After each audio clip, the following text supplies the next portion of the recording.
the comments, messages, and love. I appreciate it. It's hard days, but I want to talk about music. At the end of the video, I'll give an update about Eden's situation and well-being. So let's talk about music for now. And specifically, I want to talk about D minor pentatonic, the sound, the color, what is happening there, and how to play it. A lot of times, people kind of disregard the ability to shift keys with quite ease. It's kind of a rhyme there.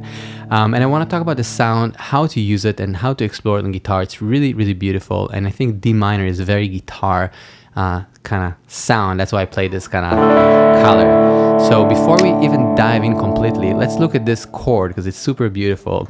I took this chord from Pat Metheny, actually, great jazz guitar player, and I'm playing this A, open D, and then A, D, and E. So I get this sort of like D sus or D9, if you will, very open. You can move these kind of shapes around if you want later on.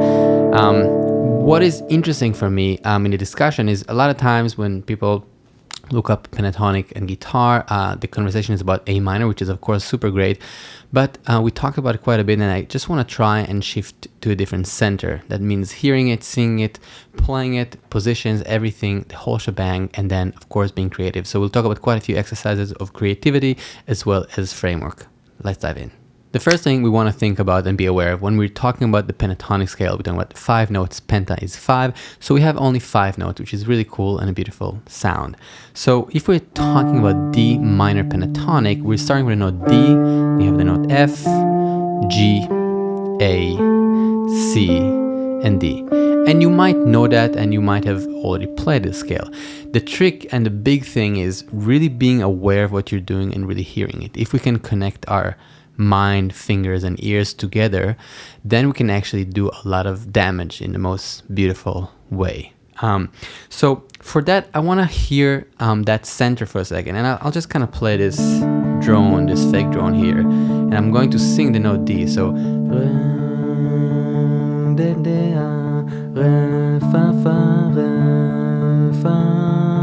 I'm just singing the 1 and the flat 3. You can sing with me or listen. The most important thing here is to kind of feel the colors and sound and start doing the process of tagging. So that's the flat 3, that's how it feels. A lot of pain in that sound, which I totally connect to right now.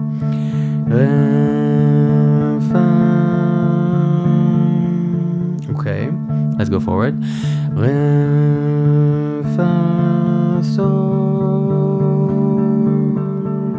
Okay, the 4, also beautiful. I'm gonna go back and kind of just explore these 3 sounds. Re, fa, sol, fa, re.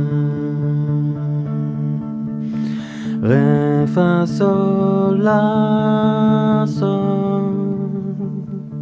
La, sol, fa, fa, re.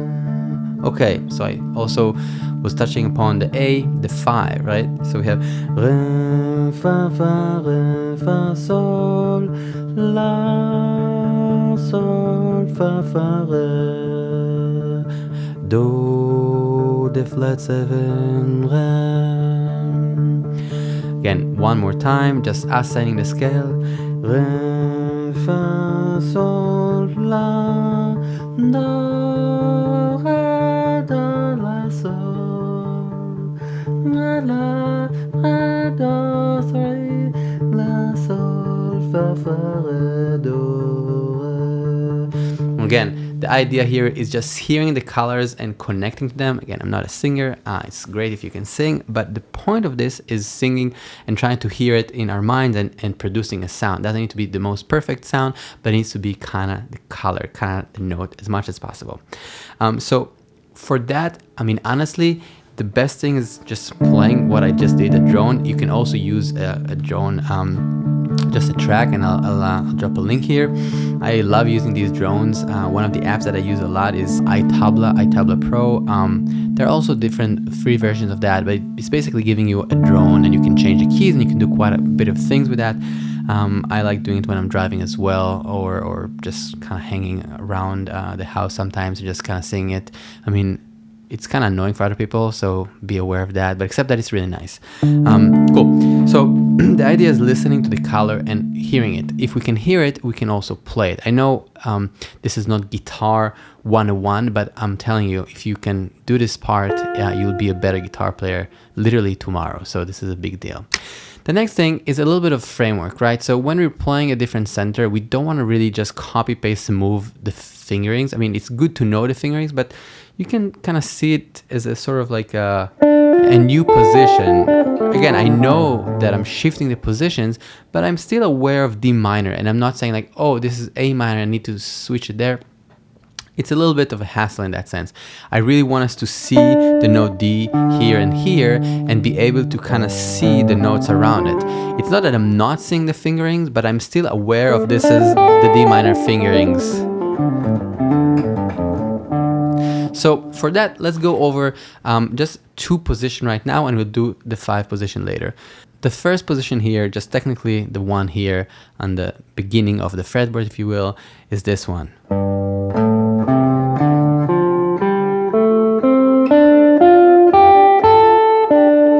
Now when I'm playing this, I'm still aware of that conversation we had.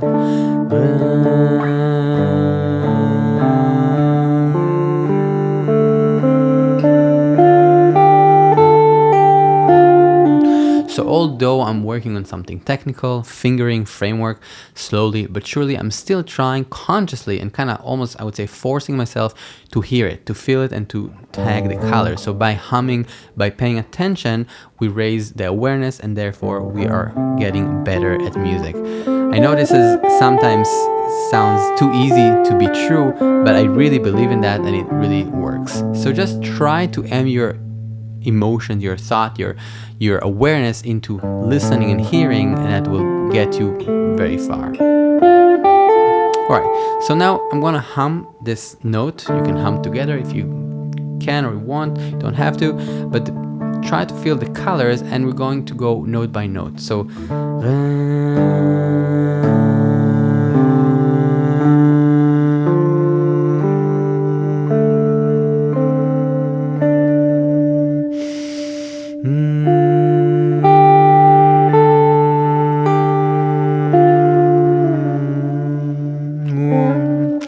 So when I'm doing it, I'm really thinking about the notes and the numbers. So I'm really thinking 4, 5, flat 7, 1, or in other words, G, A, C, D, F, G.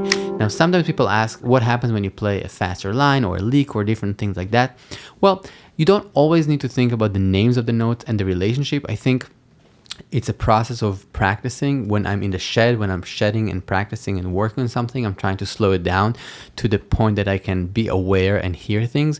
And later on, when I'm playing a show or writing music or things of that nature, I'm letting things be, and I'm not trying necessarily to be too aware. I am hearing these colors, but it's the process of kind of shedding it slow and figuring it out. Then that allows me later on to do the creative part. Okay, so we have this position, great. One of the things that is really helpful when you work on a position is to play it in time. I'm going to really slowly, just once or twice. You can join me or just listen. When you're listening, keep an open ear and heart to the sounds. So just alternate picking here, just ascending and descending, slowly but surely, loosely, in time.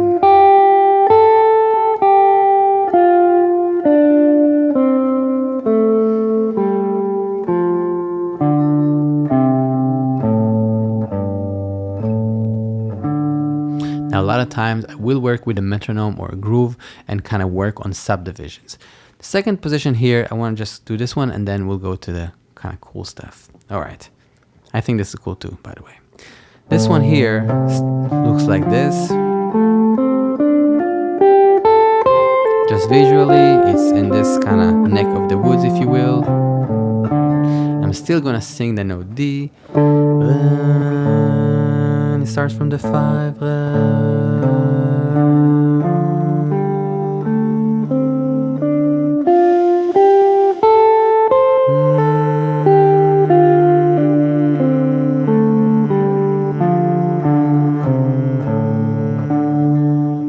Okay, So this is the position loosely in time. So we have these two positions.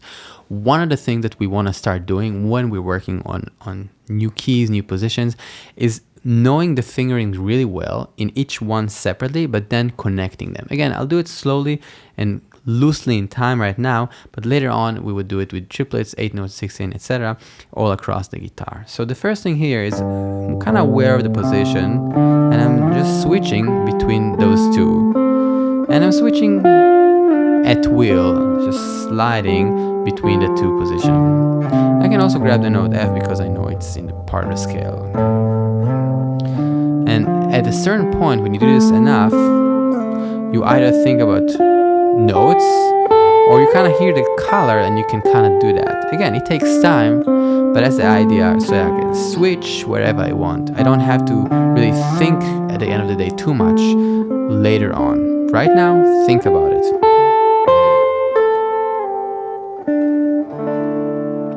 Okay, so a big question is, how do we take that into improvisation? How can we get from this framework of these, beautiful colors, but still sounds like an exercise? How do we kind of get out of this box and utilize this box fully? So one of the answers for me is the next exercise, which I think is really, really helpful. So I'm going to put a jam track, just something really simple that will kind of give us time and framework. And I'm going to use only the D minor scale with a simple exercise that's really helpful. And if you have a guitar in your hands, you can do it with me. If you don't have, just listen up and do this later. And you can also just listen to the colors and absorb the sounds. Here we go. Just D minor pentatonic. And stopping, really just pausing, not playing anything, and continuing.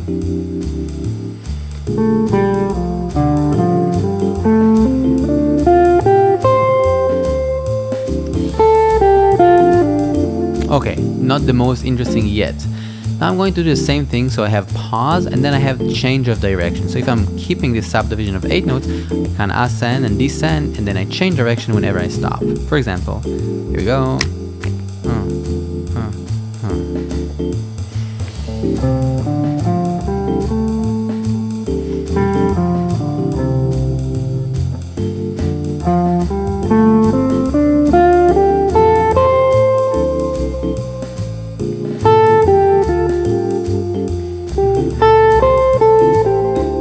Okay, again, it's not a solo yet. I'm using framework, but it's starting the beginning, of music. So we have 8 notes, we have pauses, and then we have changing of direction. Now I'm going to also have repetitions. I'm going to repeat some ideas again, just 8 notes. Here we go.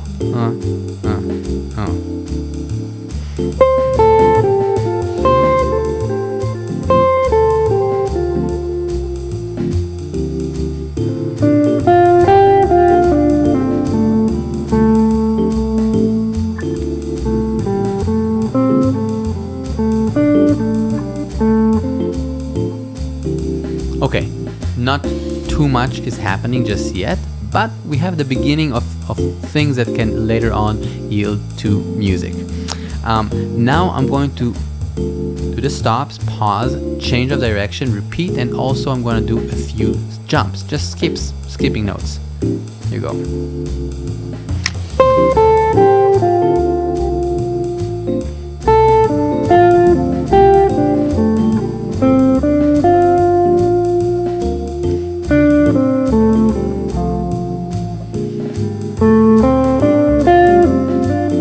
Okay, so again, not the most musical just yet, but these are building blocks in what we're trying to do. Next, we'll have triplets. It's going to be a little fast. You don't have to do that, but I'm just going to show you how it sounds and then combine the two ideas, 8 notes, core notes maybe as well, and triplets. A little fast. Try.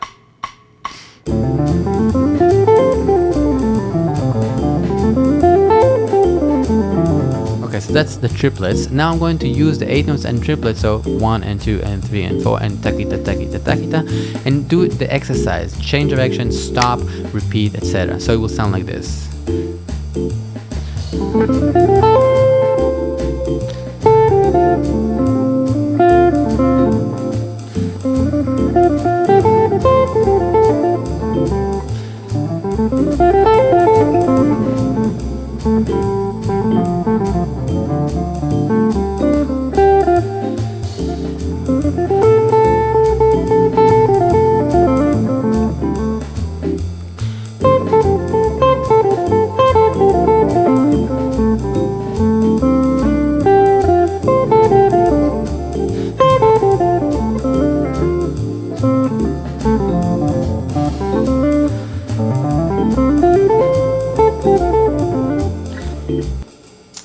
Cool. So you see, this is not exactly 100% of a solo because I'm really thinking about the elements of 8 notes and triplets right now. But it's sort of like a beginning of music, a beginning of melody, and it's really pushing and coming from a very technical exercise, which is really framework. We're seeing the 8 notes, we're deciding that we stop, we're deciding to change direction, etc. So for me, the question of how to get music from, you know, technical things, framework, positions, scale, and all that is kind of interesting, because the scales, the positions, they're the framework, they're the building blocks of everything we hear when we listen to Bach, Mozart, Beethoven. They're using all these frameworks, right? So all we need to do is, you know, first of all, listen to a lot of music. Second of all, trying to be creative and push ourselves, knowingly that it's possible. And the third thing I would say, depending on what style we're trying to acquire, if it's jazz, blues, rock, etc., I'm trying to, you know, check out interesting musicians and guitar players, etc., and transcribing some of their ideas. It doesn't have to be always one-to-one. It's better if it is that way.